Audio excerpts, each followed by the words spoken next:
نحمده ونصلي على رسوله الكريم أما بعد فأعوذ بالله من الشيطان الرجيم بسم الله الرحمن الرحيم رب اشرح لي صدري ويسر لي أمري واحلل عقدة من لساني يفقهوا قولي اللهم آمين. Yesterday, Jazakallah. So yesterday we stopped at ayah number 74, Yeah, and we're gonna be starting 75. onwards, inshallah. So let me recite ayah number 74 again, and then we'll pick up the context which we were talking yesterday. The Take it. recording is available, and everybody can go and listen to the recording for further connection with the context which I was talking about yesterday. I was talking about the Islam and how it came in the beginning was unknown as gharib, and then it went to its zenith, it went to its peak, it went to its climax, it went to the highest crest, and then it came down as foretold and by Prophet Muhammad sallallahu alaihi wasallam.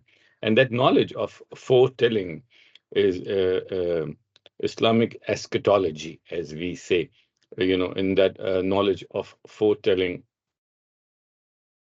events that are going to come in future for the guidance of the ummah, in fact, humanity. So the ups and downs we were talking about when I lost the track and then running out of time, getting a bit, trying to rush up. So I stopped yesterday. So let's continue from the same point. Let me recite the ayah and translate it, and then I will continue from the same subject. فلا تضربوا لله الأمثال إن الله يعلم وأنتم لا تعلمون. So do not assert similarities to Allah or put forth similitudes for Allah. Indeed, Allah knows, you do not know. So now the thing is, like, examples which has been given already in this particular surah is invoking mind to contemplate. And the same faculty we use to created you. Who is the originator of the heavens and the earth?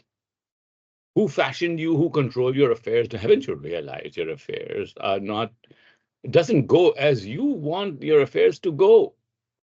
It looks like somebody tweaks it.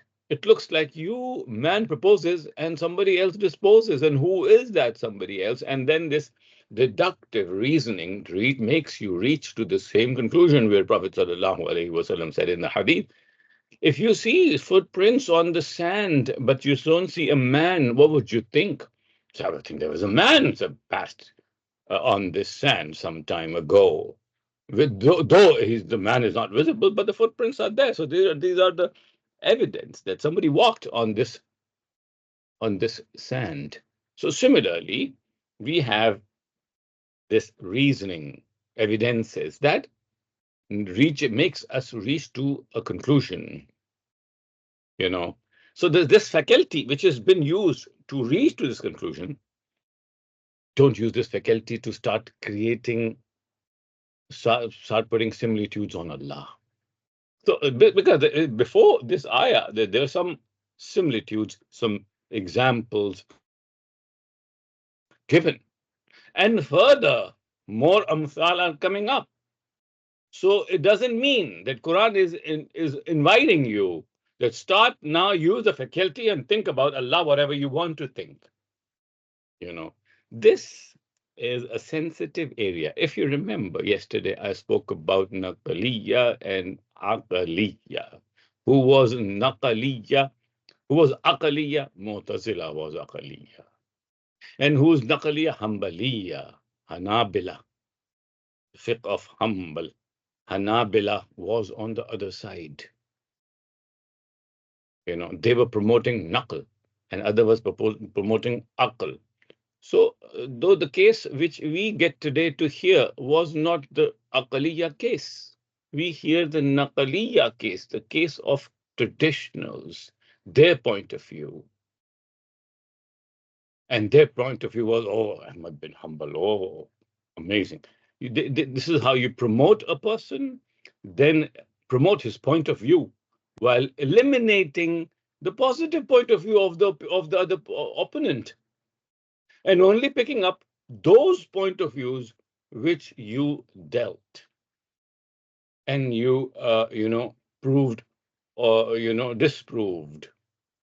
This is unfair approach. Quran doesn't do this approach. Quran, somebody alleges at the time of Prophet sallallahu alaihi wasallam, when Quran was been revealed, if somebody allege anything, even he's sahir, he's majnoon, whatever they used to say, Quran brought it up. Allah's hands are tied to his neck. Allah's hands are tied to his neck. Allah is fakir and we are ghani. Allah didn't shy to bring forth in front all the arguments, all the possibilities, good or bad. When Quran brings the argument, it's a very just way Quran brings the argument. While we human beings, we tend to lean towards one side or the other. So here, if you see this has been told not to use similitudes for Allah. Now, what does that mean? Does that mean that, the faculty which you are using in order to understand, which Allah is invoking in you, you're not going to use the same faculty in order to start coming to conclusions about Allah. So this is a check given here to balance it out. And when I was mentioning this, I mentioned about the Uruj and Zawal of Islam. And I mentioned about the Quran has to be, and the Uruj, which foretold by Prophet sallallahu alaihi wasallam. And also the Hadith talks about that this second Uruj is going to come ala min hajil nabuwa, on the footsteps of Nabuwa, as was done in the time of Prophet sallallahu alaihi wasallam. So if we know that Nabi is not going to come now, except Isa alayhi salam, but he will not a new Nabi. He's going to be not doing any new work, any new book. He's not bringing any new Sharia. He's not bringing. He's coming as an ummati. Rather, he will be given a task to deal with Dajjal. He will come to deal with Dajjal, and then he has another task in his hand to eliminate the dispute between Christians and Jews about Isa alayhi salam. So he will came for these two jobs, which we get to know as per the ahadith.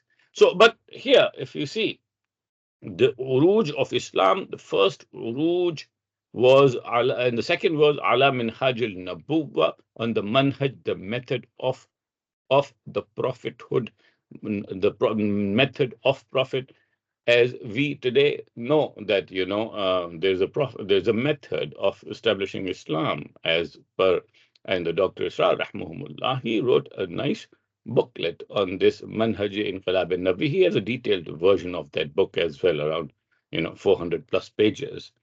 But in a simple booklet, he also mentioned the 6 steps that he started dawah through Quran, and he was reciting ayahs, yatlu alayhim ayatihi wa yuzakkihim wa yuallimuhumul kitaba wal hikmah.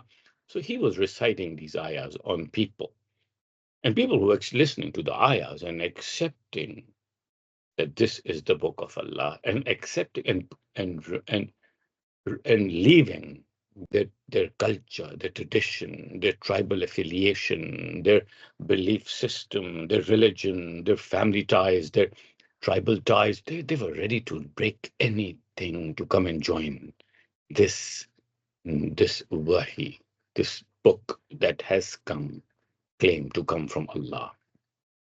So this is in the first step. This will happen, and then people joined, and then turned into a community, and so on and so forth. The book, further explains. But this particular aspect, which I mentioned yesterday, that Quran needs to be represented in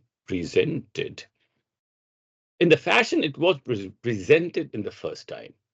which means eliminating the rust on it. The rust, which we have a baggage of 1400 years, has a lot of aqaid that got developed.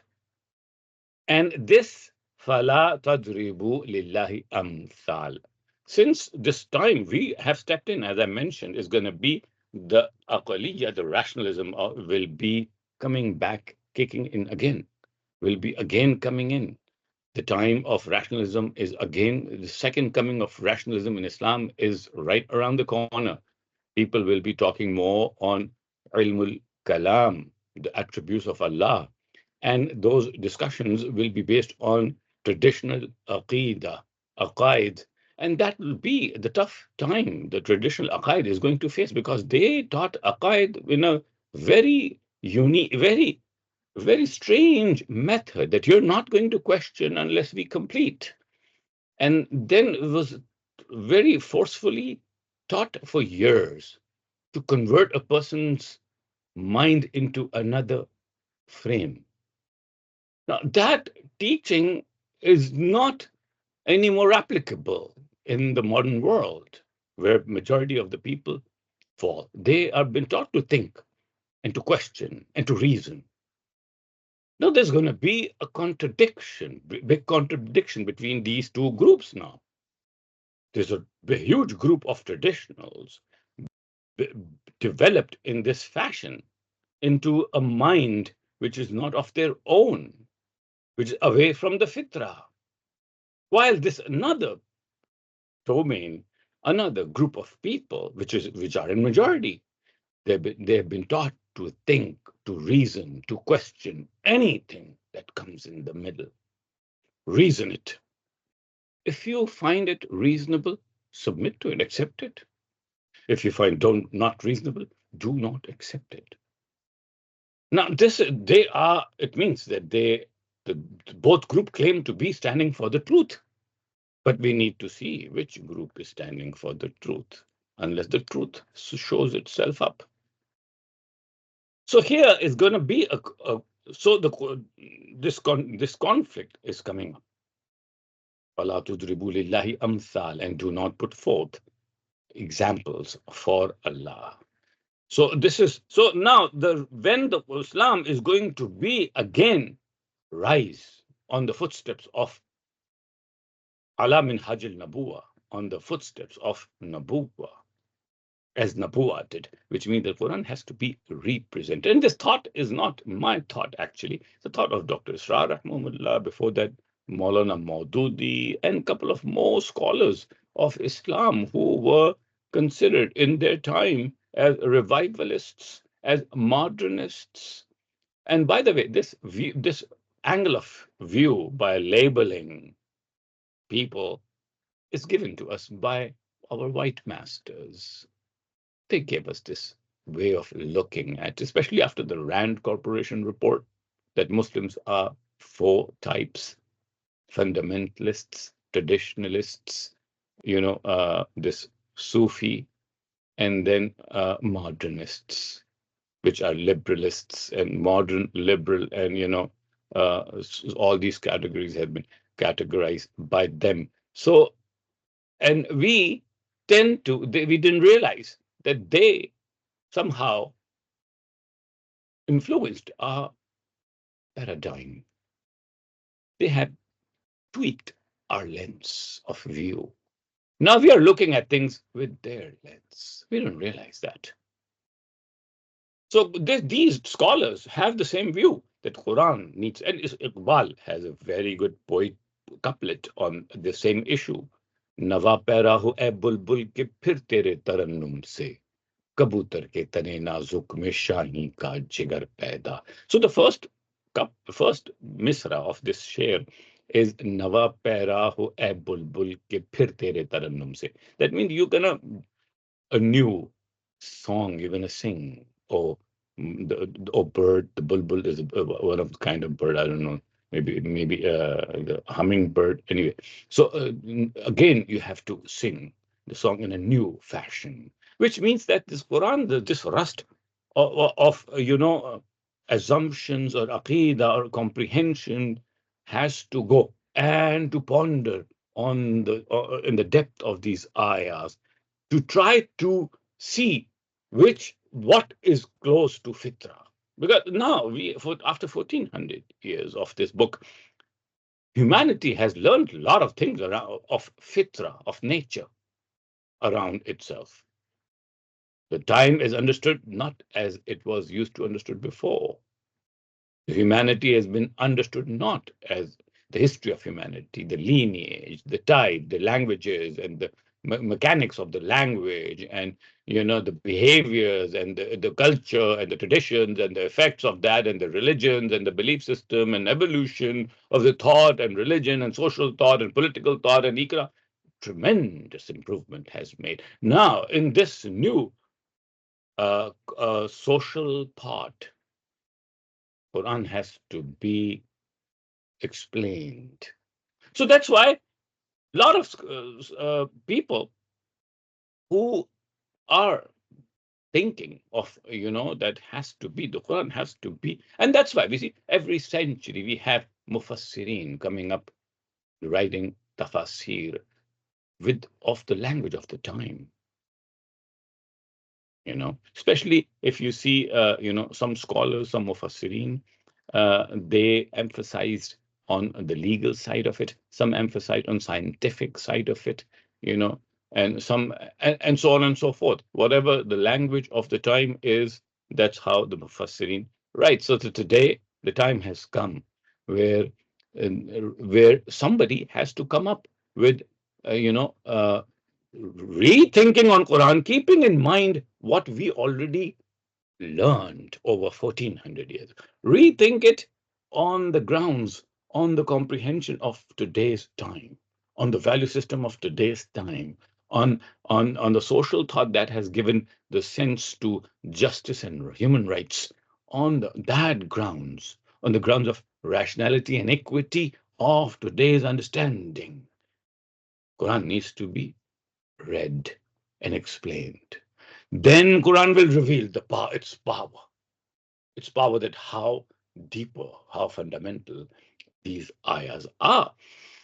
So let me continue. Ayah number 75. ضرب الله مثل عبدا مملوكا لا يقدر على شيء ومر رزقناه منا رزقا حسنا فهو ينفق منه سرا وجهرا هل يستوون هل يستوون هل يستوون الحمد لله بل أكثرهم لا يعلمون. Allah presents an example, a slave who is owned and unable to do a thing, and he to whom we have provided from us good provision, so he spends from it secretly and publicly. Can they be equal? Praise. Can they be equal?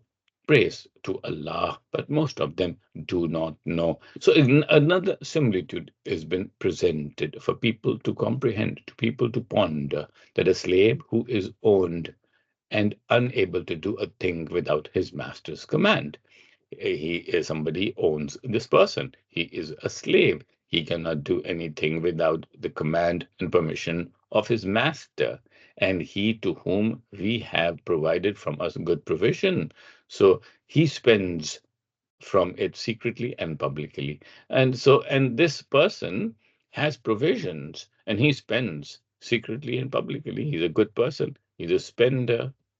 Another person is a slave. He cannot do anything on his own. Another person is a free man. So one person is a slave, other person is a free man. One person has provision and he can spend, and he is spending.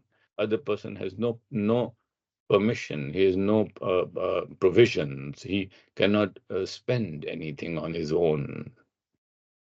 So one slave, other one free. One has provision, other don't have provision. Other is free will to spend. The other one, previous one, has no free will to spend. This one can spend publicly, and he is doing it secretly and publicly. Other one is not doing it. Are they equal? So this is what the similitude is brought for people to contemplate, think about the gods they have created, the idols they have created. Praise to Allah, but most of them do not know. So if you see here, Quraysh is directly addressed. Why Quraysh is not accepting Prophet sallallahu alaihi wasallam as Nabi, and there the dispute started from there, that he presented himself as a Nabi and they did not, and the Quran started introducing Allah and the whole the grand scheme of Allah, and the day of judgment is going to come, and that how the angels and the books and other things. And the Quran keeps on introducing all those things, and they kept rejecting because they knew if we accept him, accepting a leader is still, it does not make you lose your identity as a tribal chief, but you accept him as a prophet, that he is appointed by God, then you don't have a say. Then whatever he says, you have to submit to it. Though Prophet sallallahu alaihi wasallam always doing mashwara and taking everyone, he was a good leader. Beside being a prophet and a rasul, he was a good leader, and he used, and we saw at the time of Uhud, he went to that extent that that he wanted to stay in Medina to fight, while people opined, majority of the people opined to go outside and fight in the outskirts of Medina. And he changed his opinion to go with majority, so that all this decision should be collective. So everybody should own the decision. So these principles taught by him, but still the Quraysh had this apprehension. The tribal chief of Quraysh had this apprehension that if we make him accept him as a prophet, it's going to be a problem. And the people, the following the chiefs, because the chiefs, beside the chiefs, they were the providers of rizq. The money was flowing through them. So people were listening to them. Now, in order, since the Muhammad sallallahu alaihi wasallam was standing here now calling people towards Allah, they were calling to people to stop them. They're calling them towards their deities. They were using the same techniques like guilt, fear. Oh, you leave your deity and go to Allah. The deity is going to come after you. And Allah will listen to whom? You or the deity? Oh, Allah will listen to the deity. Obviously, the deity is something closer to Allah than me. I'm a poor man. So they are using the same techniques, same rationale, and Quran was using the same rationale. So Allah presents an example of a slave. Now, so example has gone to this extent that one is a slave, other one is a free man. The slave is owned by somebody, while the free man has his own provisions. The slave cannot spend anything on his own, but free man can spend whatever he wants on his own, and he is actually spending. Can they be equal? Which means that Islam was offering freedom from the slavery of idols, freedom from the fear and the guilt system they created, and the jal, as we say, khauf ka jal, which they created to capture people into that net of fear, into that cage of fear and guilt. Remember, Samri, what he said? Musa is gone. It's been 40 days already. He's not coming back. We have no news of him. And people used to go and look up towards the mountain, and they don't see Musa coming down, and the days are going by. And he said that, what if? In fact, he started in the beginning. Sorry, my mistake. In the beginning, he said that Musa is gone. What if the gods of Fir'aun, they come hunting you? Who will save you? Musa is gone. And by the way, when Musa went, he took his stick with him too. So who's going to save you now? Musa can speak to God, can you? So, I have a proposal. Till Musa will return, why don't we worship this calf I've created? That calf will protect us if the gods of Fir'aun come and attack us. He dwindled the fears of people. He played with the fears of people, manipulated them, and instigated, provoked that sense of, yeah, he's right. Why to take a chance? Let's worship Kaf. Why to take a chance? Yeah, he's right. It's making sense. Why to take a chance? Let's do it.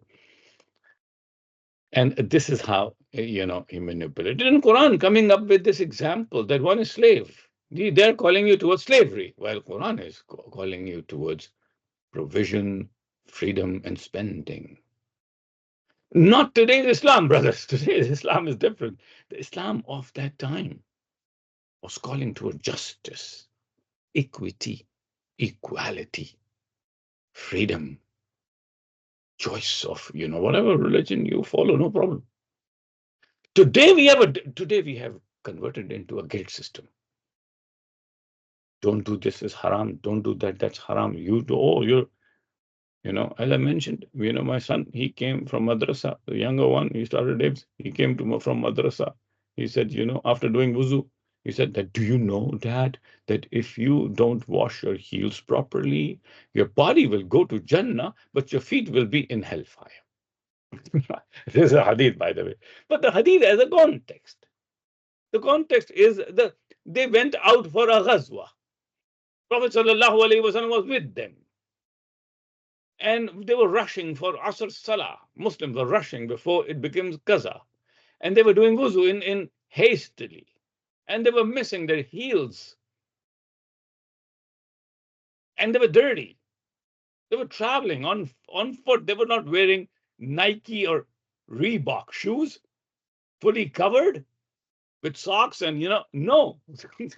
So you're praying Salah. We have to be clean. You're Muslim, remember? So he said that it doesn't mean that now, if somebody is missing heels, though he is living on carpet, especially elderly people, they do wuzu and they remain on carpet, they remain clean. They don't go even out. They don't step out of the house, right? So if you now apply that hadith on this people, no, this is not a right application, Now these kids are in madrasa. They stay in madrasa whole day and they keep on refreshing their wuzu and they pray salah as well. Now, if they're refreshing their wuzu, if they miss the heel, he's going to be burned in hellfire. His foot is going to. What are you talking? What are you talking? I mean, where are you thinking? I mean, this is Zahiriya, literalism, superficially accepting it. So Allah presents an example of a slave who is owned, while another person is a free person, and he can spend whatever he can. They be equal? Praise to Allah. But most of them do not know. وَضَرَبَ اللَّهُ مَثَلَ الرَّجُلَيْنِ أَحَدُهُمَا أَبْكَمُ لَا يَقْدِرُ عَلَى شَيْءٍ وَهُوَ كَلٌّ على مولاه أينما يوجهه لا يأتي بخير هل يستوي هو من يأمر بالعدل وهو على صراط مستقيم. And Allah presents an example of two men, one of them dumb and unable to do a thing, while he is a burden to his guardian. Wherever he directs him, he brings no good. When he's been given a task, he goes out for the task, it doesn't bring any good.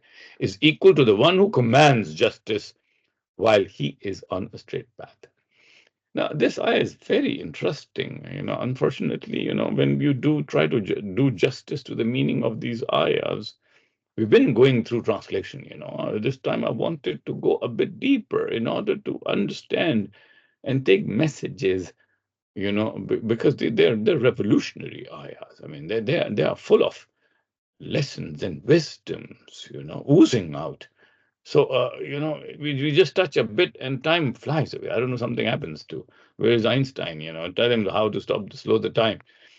Anyway, so here, if you see the example, the two people, one is dumb, unable to do a thing, and he's a burden. When he was been directed to a job or a task, he brings no good. Can that be equal to the one who commands justice and is on a straight path? Normally, scholars, they talk about a righteous person who is doing justice. Straight path means a person who is a believer. There's another aspect to it, I think, which is more heavier, which is the justice has been explained here. A justice is explained here. There's an aspect of justice is explained here. Being rightful, being truthful, being on the straight path, and being productive. You're doing tasks productively. That's an aspect of justice. How doing something productively is justice. This is a very important, interesting aspect. For example, you have seen that people, though now they have a technology, now they have a monitoring technology. Softwares are there, implemented, cameras are installed in warehouses, in factories, where camera, AI is monitoring people and their productivity and produces progress report of who is more productive. And they're removing them from assembly lines and other lines, in order to speed up the productivity. The technology is there. So if somebody is doing more work, two people assign same task on a different rooms. You assign same task to two different people in different room. One produces as per their skills, other one has skills but doesn't produce. Is that person upright? No. Is this person fair? No. Is person a cheat? Yeah, there's cheating. He's cheating. He's cheating on time. He's cheating on his effort, taking the same salary. Is this just? No, it's injustice. It's unjust. So look, so this ayah, subhanallah, if you see Mufassirin, they didn't talk about this in this aspect. Why? Because that's the problem. Naqaliyya kicked in, remember? It stops you, Naqaliyya stops you from taking more jewels of wisdom out of Quran. So what can be done? The Quran has to be pondered. Keeping the knowledge which we have in our baggage on the side, taking guidance from them, but Quran ayat has to be pondered with fresh minds. So we need such people who are knowledgeable as well as have a fresh, logical, rational mind and understand today's time and social thought in order to contemplate on the ayahs of Quran. So we'll stop here, inshallah. We'll continue tomorrow from ayah number 77. أقول قولي هذا أستغفر الله لي ولكم ولسائر المسلمين فاستغفروا إنه هو الغفور الرحيم. الحمد لله رب العالمين. الصلاة والسلام على أشرف الأنبياء والمرسلين وعلى آله وأصحابه أجمعين. ربنا آتنا في الدنيا حسنة وفي الآخرة حسنة وقنا عذاب النار. رب اغفر لي ولوالدي وللمؤمنين يوم يقوم الحساب. رب اغفر وارحم أنت خير الراحمين. رب هب لي من الصالحين. ربنا فاغفر لنا ذنوبنا وكفر عنا سيئاتنا وتوفنا مع الأبرار. ربنا ظلمنا أنفسنا وإن لم تغفر لنا وترحمنا لنكونن من الخاسرين. اللهم نور قلوبنا بالإيمان واشرح صدورنا للإسلام. اللهم أرني حقيقة كل أشياء كما هي. وصلى الله تعالى على خير خلقه محمد وآله وأصحابه أجمعين برحمتك يا أرحم الراحمين. آمين. آمين. جزاك الله دكتور. جزاك الله خير. جزاك الله خير.